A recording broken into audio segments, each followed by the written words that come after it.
Kita memerlukan kefahaman dan kolaborasi di antara pihak kementerian yang membuat dasar dan juga industri ataupun sektor pembinaan, sektor perkhidmatan yang memerlukan dan banyak menggunakan tenaga-tenaga kerja asing.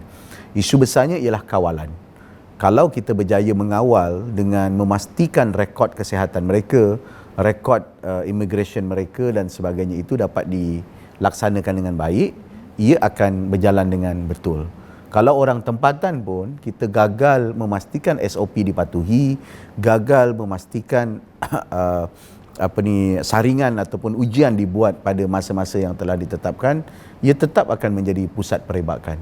Ia bukan COVID-19 bukan memilih di antara asing ke tidak asing, lokal ataupun orang tempatan ataupun warga negeri lain, tetapi ia melihat kepada cara dan gaya hidup menangani COVID kerana sehingga kini selagi mana vaksin tidak ditemui, SOP penjarakan sosial, pelitup muka dan juga amalan-amalan kebersihan yang tinggi sahajalah sebagai penghalang ataupun sebagai benteng untuk elak daripada dijangkiti COVID-19. Jadi apa cadangan Datuk untuk sebab hutan-hutan ni dikeluarkan oleh industri perkhidmatan. Apa cadangan Datuk kepada mereka?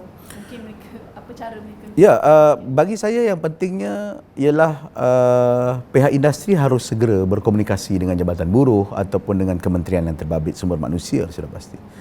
Supaya memahami dan menjelaskan bahawa kita tidak akan kompromi dengan tenaga kerja asing tanpa izin sebagai contoh. Tapi kita bolehkan, kalau boleh, diberikan kepada warga asing yang memang terbukti banyak membantu dan juga menggerakkan sektor pembinaan sebagai contoh. Memang sebahagiannya adalah warga negara luar. Cuma isunya adalah sejauh mana kita mampu mengawal. Isunya adalah kembali kepada kawalan. Kalau kawalan boleh ditetapkan supaya mereka patuh kepada SOP, sudah pasti peraturan immigration diikuti dan boleh berubah dan kita boleh laksanakan. Sebab bagi saya selain daripada kawalan penyakit, kita juga harus melihat kesan ekonomi yang agak besar dan parah, khususnya menjelang akhir tahun ini akan memberi kesan yang besar kalau kita tidak menggerakkan ekonomi dengan lebih pantas dan kreatif.